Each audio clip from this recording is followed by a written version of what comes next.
Bienvenue sur Maine Public News Connect. Des reportages inédits de la radio publique de Maine sont diffusés chaque semaine en espagnol, en français, en portugais, en somalien et en anglais. Vous êtes sur Maine Public News Connect et bienvenue à vous.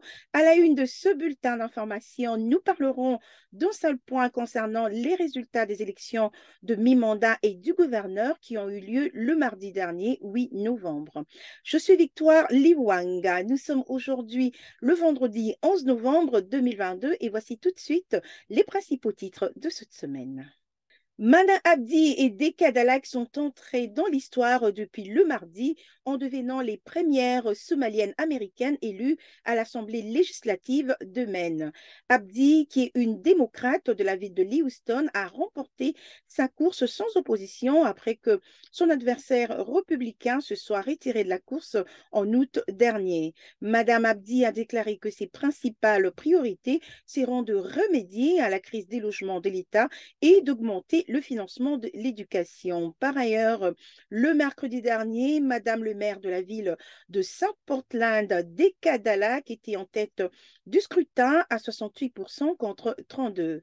Madame Dalak, qui est également une démocrate, a déclaré que ses principales priorités sont la lutte contre le changement climatique, la recherche de solutions à la crise des logements de l'État, ainsi que la promotion de l'inclusion culturelle. Madame Dalak a déclaré qu'elle souhaite également que sa victoire inspire les jeunes immigrants à se présenter aux élections. Au niveau de l'État de Maine, la gouverneure Janet Mills a remporté un nouveau mandat de 4 ans en battant l'ancien gouverneur Paul LePage. Madame Mills, qui est une démocrate, a gagné par une large marge le mercredi matin. Elle avait obtenu près de 56% des voix et signalant que certains votes sont encore en cours de dépouillement. Dans son discours de victoire le mardi, Madame Mills a déclaré, je cite, « Nous continuerons à lutter contre les problèmes, pas les uns contre les autres. » Monsieur LePage, qui est un républicain de l'autre côté, a déclaré à ses partisans que sa campagne n'avait pas réussi à envoyer un message de victoire. Toujours en ce qui concerne les résultats des élections au Congrès, la démocrate Shelley Pingree a facilement été réélue dans le premier district du Congrès des Maine qui couvre le sud de l'État. La deuxième circonscription du Congrès était trop serrée pour être déclarée le mardi matin et signalant que dans cette course, le démocrate Jared Golden devance Bruce Poliquin qui est un républicain d'environ 5%. Du côté des électeurs de Portland, ils ont obtenu des résultats variés sur plus d'une douzaine des questions locales concernant le référendum. Les électeurs ont approuvé des mesures visant à rendre les élections locales plus transparentes et à renforcer les protections pour les locataires. Par contre, ils ont rejeté une initiative visant à porter le salaire minimum de la ville à 18 $ l'heure. Et ils ont également rejeté une mesure qui aurait ajouté des sièges au conseil municipal et donné plus d'autorité au maire. C'est par ici que nous concluons ce bulletin pour Maine Public News Connect.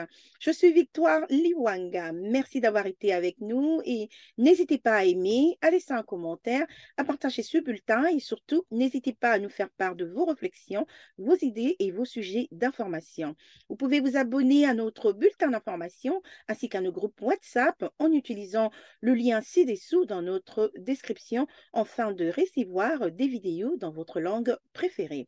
Merci encore de nous soutenir et de nous suivre. Quant à moi, je vous retrouve au prochain numéro. D'ici là, portez-vous bien et passez une excellente fin de semaine.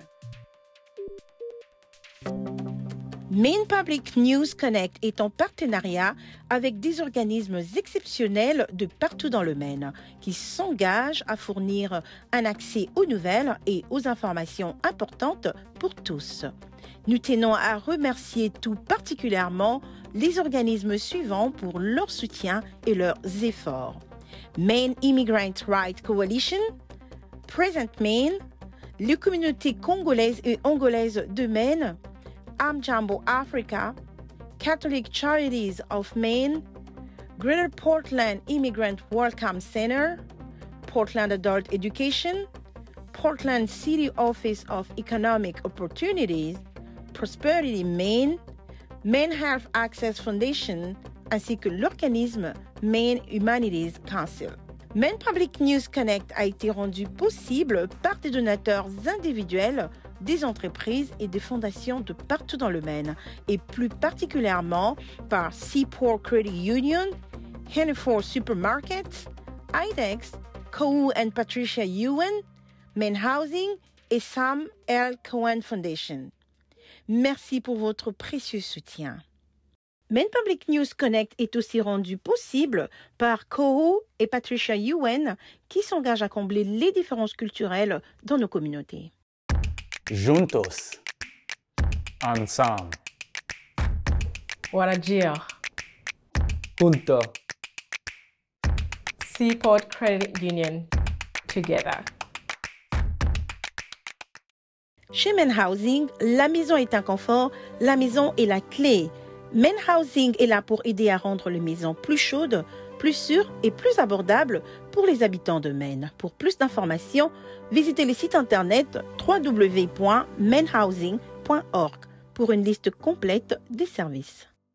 Hannaford Supermarket, qui célèbre la diversité de ses employés, de ses clients et de ses communautés et s'engage à favoriser un environnement accueillant.